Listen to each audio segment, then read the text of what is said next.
নমস্কার বন্ধুরা, 2020-21 অর্থবর্ষ শেষ হতে আর কয়েকদিন বাকি। তো 2020-21 অর্থবর্ষে ট্যাক্স সেভিংয়ের জন্য যে সঞ্চয় করতে হয়, অর্থাৎ যারা ট্যাক্স সেভিং পেতে চায়, ট্যাক্স থেকে ছাড় পেতে চায়, তারা যে ট্যাক্স সেভিংগুলো যে করে, তার জন্য দিন কিন্তু আর বেশি দিন বাকি নেই। অর্থাৎ সামনের 31শে মার্চ পর্যন্ত এর সময়সীমা। এই 31শে মার্চের মধ্যে আপনি যে ট্যাক্স সেভিংগুলো করবেন তার উপরে কিন্তু ট্যাক্স ছাড় পাবেন। তো সবাই প্রেফার করে 80C ধারাটাকে। এই 80C ধারায় যে 1.5 লক্ষ টাকা ট্যাক্স ছাড় পাওয়া যায়, এইখানটায় সবাই ইনভেস্ট করে। কিন্তু 80C ধারাটা কিন্তু খুব কম হয়ে যায়। যাদের ট্যাক্স সেভিং খুব দরকার হয় তাদের পক্ষে 80C ধারাটা খুবই কম হয়ে যায়। তাই আমি আজকে আপনাদের বলবো, 80C ধারায় 1.5 লক্ষ টাকা ছাড়াও আরও কয়েকটি উপায় আছে, যার মাধ্যমে আপনি আপনার ট্যাক্স সেভিংকে আরও কয়েক লক্ষ টাকা পর্যন্ত বাড়িয়ে নিতে পারবেন। এবং এটা এখনও সুযোগ আছে, 31শে মার্চ পর্যন্ত আপনি এই সুবিধাটা পাবেন। এই 12টি উপায় কী কী সেটা আমি অবশ্যই ভিডিওতে আলোচনা করব। তার আগে আমার ছোট্ট রিকোয়েস্ট থাকবে, যদি আপনাদের আমাদের চ্যানেলে ভিডিওগুলি ভালো লেগে থাকে তাহলে প্লিজ আমাদের ভিডিওগুলিকে একটু লাইক ও কমেন্ট করে আমাদেরকে উৎসাহিত করুন। এবং সেই সঙ্গে আমাদের চ্যানেল মিত্তি অনলাইনকে প্লিজ একটু সাবস্ক্রাইব করে রাখুন, যাতে ভবিষ্যতের ভিডিওগুলো আপনারা খুব সহজে দেখতেও পান এবং তার সুবিধাটাও নিতে পারেন। আয়কর হচ্ছে তাদের দিতে হয় যাদের ইনকাম আছে, অর্থাৎ 2.5 লক্ষ টাকার বেশি যাদের ইনকাম তাদের কিন্তু আয়কর দিতে হয়। তো 2.5 লক্ষ টাকার বেশি যখন আপনার হয়ে যাচ্ছে, তখন আপনাকে ওইটাকে ট্যাক্স ছাড় পেতে গেলে আপনাকে সেভিংস করতে হবে। তো সেভিংস করার জন্য মানুষ প্রথমেই প্রেফার করে 80C ধারা। তো 80C ধারাতে এত প্রকল্প হয়ে এসছে যে তার বোঝাটা কিন্তু অনেক বেশি হচ্ছে। সে পিপিএফ হতে পারে, এলআইসি হতে পারে, বা পিএফ হতে পারে, বা ইন্স্যুরেন্স হতে পারে। এইরকম যে বিভিন্ন ব্যাপারগুলো, এইগুলো কিন্তু একই সঙ্গে 80C ধারায় থাকার জন্য এর বোঝাটা অনেক বেশি হয়ে যায়। তার ফলে কী হচ্ছে, মানুষ এই 1.5 লক্ষ টাকার বেশি আর ছাড়টা নিতে পারছে না। কিন্তু এমনও কিছু অপশান আছে, কিছু সেভিংসের অপশান আছে, বা কিছু জায়গায় টাকা আপনার খরচ হচ্ছে, সেটাও আপনি কিন্তু ট্যাক্স ছাড় নিতে পারবেন। হয়তো কিছু জায়গায় আমরা এরকম খরচ করেও ফেলি, কিন্তু তার সুবিধাটা আমরা নেই না, কারণ এটা আমাদের কাছে এত প্রচারিত নয়। সেই রকমই আমি 12টি উপায় আপনাদের আজকে বলবো, যার মাধ্যমে আপনি আপনার ট্যাক্স ছাড়টি নিতে পারবেন। কারণ হয়তো এমন কিছু অপশান আপনি এখানে দেখতে পাবেন, যেগুলো আপনি টাকা খরচ করছেন সেইখানটায়, বা টাকা জমা করছেন, কিন্তু আপনি ট্যাক্স ছাড়টা নিচ্ছেন না। আশা করি আপনাদের এই 12টি পয়েন্ট ভালোও লাগবে। হয়তো এর মধ্যে আপনি হয়তো কিছু জানবেন, অথবা আপনি যদি নাও জানেন কোনোটাই, অবশ্যই আপনার এটা লাভ হবে। সবগুলো আপনি যদি একসঙ্গে জেনে রাখতে পারেন, তো অবশ্যই আপনি এই আপনার ট্যাক্স সেভিংয়ের সীমাটাকে বাড়িয়ে নিতে পারবেন। প্রথমে বলি, কোনো ট্রাস্ট, অর্থাৎ আয়কর দপ্তর দ্বারা স্বীকৃত কোনো ট্রাস্ট, প্রধানমন্ত্রী relief fund, chief minister relief fund, অর্থাৎ সমস্ত রাজ্যের, প্রতিটা রাজ্যেরই রিলিফ ফান্ড আছে, মুখ্যমন্ত্রী রিলিফ ফান্ড। সেই সঙ্গে রিসেন্টলি যেটা যোগ হয়েছে পিএম কেয়ার্স ফান্ড, এবং সেই সঙ্গে আরও বিভিন্ন যে ট্রাস্টগুলো আছে, সেগুলোতে আপনি যদি টাকা দান করেন, সেখানটায় আপনি টাকা ট্যাক্স ছাড় পাবেন। সেটা 80G ধারায়। কেউ দান করলে এখানটায় অবশ্য তার প্রমাণ দেখাতে হবে, কাগজ দেখাতে হবে যে আপনি এখানে দান করেছেন, এবং সেটা হচ্ছে আয়কর দপ্তর দ্বারা স্বীকৃত সংস্থা। 2 নম্বরে হচ্ছে কি, ক্যান্সার, স্নায়বিক রোগ বা এইডস জাতীয় কিছু রোগের চিকিৎসা বেশ ব্যয়বহুল। সরকার 80DDB এর আওতায় 40,000 টাকা পর্যন্ত ট্যাক্স ছাড় দেয়, এবং সেটা 60 বছর পর্যন্ত যাদের বয়স। কিন্তু 60 বছর যখন পেরিয়ে যাবেন, তখন এই সীমাটা, অর্থাৎ এই ক্যান্সার, স্নায়বিক রোগ বা এইডস জাতীয় রোগের জন্য যে চিকিৎসার খরচটা, সেটা বেড়ে, অর্থাৎ 60,000 টাকা আরও বেশি পাওয়া যাচ্ছে, সেটা হচ্ছে 1 লক্ষ টাকা পর্যন্ত। তাহলে সুবিধা আছে, কারণ এই সমস্যাগুলো অনেক মানুষ এখন ভুক্তভোগী। ভারতে তো এইডস রোগীর সংখ্যাও অনেক, সেই সঙ্গে ক্যান্সার, স্নায়বিক রোগ এখন প্রচুর হচ্ছে, সেখানটায় এই ট্যাক্স ছাড়টা কিন্তু অনেকের ক্ষেত্রে কাজে দিতে পারে। এরপরে আসছে 80U ধারা। বিশেষভাবে সক্ষম যদি কারুর পরিবারে সদস্য, যেমন বাবা, মা, সন্তান বা ভাই বোন থাকে, তাহলেও কিন্তু ট্যাক্স ছাড় পাওয়া যাবে। এক্ষেত্রেও ছাড় আছে 75,000 থেকে 1,25,000 পর্যন্ত। তবে এই 75 থেকে 1,25,000 কেন, এই বিভিন্ন পার্সেন্টেজের উপর, ডিসেবিলিটি যে, অর্থাৎ বিশেষভাবে সক্ষম যে পার্সেন্টেজ থাকে, সেই পার্সেন্টেজের উপর ভিত্তি করেই ট্যাক্স ছাড়গুলো পাওয়া যায়। এরপরে আছে 80DD। এটাও সেই ডিসেবিলিটির জন্য, সেটা একজনই পাবে, অর্থাৎ যে ইন্ডিভিজুয়াল ট্যাক্স পেয়ার সেই পাবে সুযোগটি। সেটা কাদের জন্য? সেটা হচ্ছে এই যে ডিসেবিলিটি যারা আছে তাদের ট্রিটমেন্টের জন্য, ট্রেনিংয়ের জন্য বা রিহ্যাবিলিটেশনের জন্য, এবং তার উপরে অবশ্যই ডিপেন্ডেন্ট হতে হবে। অর্থাৎ যে ট্যাক্স পেয়ার তার উপরে ওকে, যার নামে এই ট্যাক্সটা নেওয়া হবে তাকে অবশ্যই তার উপর ডিপেন্ডেন্ট হতে হবে। অনেক সময় কী হয়, কারোর দায়িত্ব কেউ নিয়ে নেয় বা কোনো আত্মীয় ওনার উপর খুবই নির্ভরশীল বা ওনার কাছে থাকে, ওই রকম ক্ষেত্রে কিন্তু এই ট্যাক্স ছাড়গুলো পাওয়া যায়।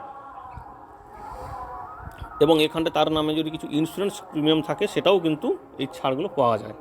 এটা হচ্ছে 80DD। দেখুন 80DDB, 80DD, 80U এবং পরে আমি যেটা বলবো 80D, এগুলো প্রায় কিন্তু কিছুটা একই রকম। তাই এগুলো পার্থক্যটা এখানে আমি ভালো করে বোঝাতে পারছি না, কারণ এখন সময়টা কম। আমি পরবর্তীতে আপনাদেরকে ভালো করে এই পার্থক্যটা বুঝিয়ে দেবো, কারণ অনেকগুলো আপনাদের মনে হচ্ছে যে এই চারটাই তো একই রকম। না, এগুলো একই রকম নয়, এদের কন্ডিশান একটু আলাদা আছে। যেখানটায় ট্যাক্স ছাড়টা কিন্তু আপনি নিতে পারেন, যে এই চারটা কি একজনের একসঙ্গে নিতে পারবে নাকি, এগুলো আমি পরে অবশ্যই ভিডিওতে আপনাদেরকে জানিয়ে দেবো। এরপরে আসছে 5 নম্বরে 80TTA। এই ছাড়টি কিন্তু প্রায় সবাই নেয়। এটা কি? সেভিংস অ্যাকাউন্টে সুদের উপর ট্যাক্স ছাড়। এটা 10,000 টাকা পর্যন্ত ছাড় পাওয়া যায়। যদি ধরুন কারুর 4টি সেভিংস অ্যাকাউন্ট ছিল, ওনার 15,000 টাকা 15,000 টাকা সুদ হয়েছে। তো 15,000 টাকা থেকে 10,000 টাকা বাদ দিলে, অর্থাৎ 5,000 টাকা ওনাকে ট্যাক্স দিতে হবে, বাকি যে 10,000 টাকা উনি ছাড় পাবেন। এটা হচ্ছে 80TTA। এরপরে হচ্ছে 80GG। যদি কেউ বেতনভুক্ত হয়, অর্থাৎ কেউ যদি বেতন পেয়ে থাকে এবং তাকে যদি তার সঙ্গে এইচআরও দেওয়া হয়, অর্থাৎ বেতনের মধ্যে এইচআরও দেওয়া হয়, তবে তিনি এই এইচআরের জন্য ট্যাক্স ছাড় আবেদন করতে পারবেন। যদি এইচআর না পায়, অর্থাৎ এইচআরে যদি অর্থাৎ বাড়ি ভাড়া, যেটা এই বাড়ি ভাড়া যদি না পায়, তাহলে কিন্তু ট্যাক্স ছাড়ের জন্য দাবি করতে পারবে না। এটা হচ্ছে 80GG ধারা। এরপরে আসছি 80EE। এটার অধীনে প্রথম বাড়ি কেনার ক্ষেত্রে ইন্টারেস্টের উপর অতিরিক্ত ছাড়, এটা 50,000 টাকা পর্যন্ত এই ছাড়টি পাওয়া যায়। তবে হ্যাঁ, শর্ত আছে কি, এর আগে ওনার নামে কোনো বাড়ি থাকা যাবে না। অর্থাৎ 80 ধারায় তখনই 50,000 টাকা এক্সট্রা ছাড় পাওয়া যায় যদি তার নামে আগে থেকে কোনো বাড়ি না থাকে। এরপর হচ্ছে 80E। যদি কেউ তার সন্তানের জন্য পড়াশোনার জন্য লোন নিয়ে থাকে, তাহলে কিন্তু সে ট্যাক্স ছাড়ের জন্য আবেদন করতে পারবে। এবং এর জন্য সময়সীমা, অর্থাৎ এই যে ট্যাক্স ছাড়টা যে পাওয়া যাবে, সেটা ম্যাক্সিমাম সময়সীমা হচ্ছে 8 বছর, অথবা যেই সময়ের মধ্যে আপনার ইন্টারেস্টটা শোধ হয়ে যাবে। এটা হচ্ছে যেটা আগে হবে তার মধ্যে আপনার সেই পর্যন্ত আপনি এই ট্যাক্স ছাড়টি পাবেন। এটা হচ্ছে 80E ধারায়। এটা হচ্ছে সন্তানের পড়াশোনার জন্য এই ট্যাক্স ছাড়টি পাওয়া যায়, অর্থাৎ এডুকেশন লোনের জন্য। এরপরে আসছে হোম লোন। হোম লোনে দুভাবে ট্যাক্স ছাড় পাওয়া যায়।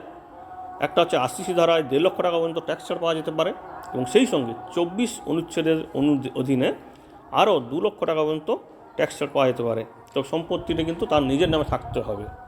কিন্তু যদি তিনি ওই বাড়িতে না থাকেন, বাড়ি ভাড়া দিয়ে থাকেন, তবে এই কর ছাড় পাওয়া যাবে না, এবং যে পরিমাণ ইন্টারেস্ট দিয়েছেন সেই পরিমাণ ছাড় আপনি পাবেনও না, কারণ এখানটায় আপনাকে এই ছাড়টি দেবেন। যদি আপনি থাকেন তবে এই ছাড়টি পাবেন। অর্থাৎ এখানেও দেখুন 1.5 লক্ষ টাকার সঙ্গে এই 2 লক্ষ টাকা। যদি কেউ 80 ধারায় যদি অন্য কোনো ইনভেস্ট না করে, সেখানটা কিন্তু 1.5 লক্ষ টাকা পর্যন্ত ছাড়টা পাবেন। সেই সঙ্গে 24 অনুচ্ছেদের অনুযায়ী 2 লক্ষ টাকা এক্সট্রা হচ্ছে দাবি করতে পারবে। এরপরে আসছে 80D। এর অধীনে স্বাস্থ্য বিমার প্রিমিয়াম ট্যাক্স ছাড়ের জন্য দাবি করা যেতে পারে।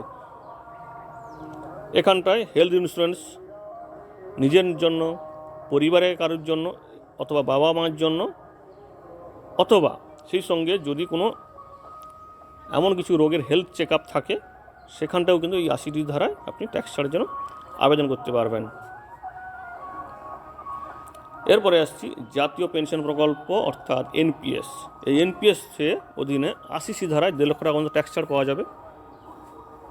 তবে এর অতিরিক্ত 80CCD1B ধারায় 50,000 টাকা অতিরিক্ত ট্যাক্স ছাড় পাওয়া যাবে।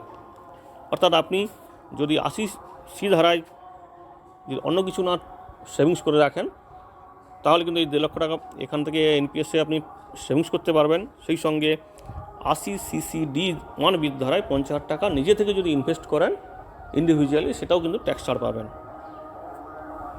এরপরে আসছি সেকশন 80GGC।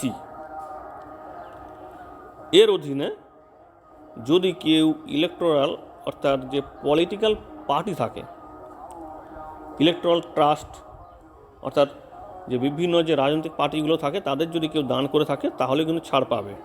কিন্তু এই যে দানটা অবশ্যই অ্যামাউন্টে হতে হবে, তবেই আপনি ট্যাক্স ছাড় পেতে পারেন।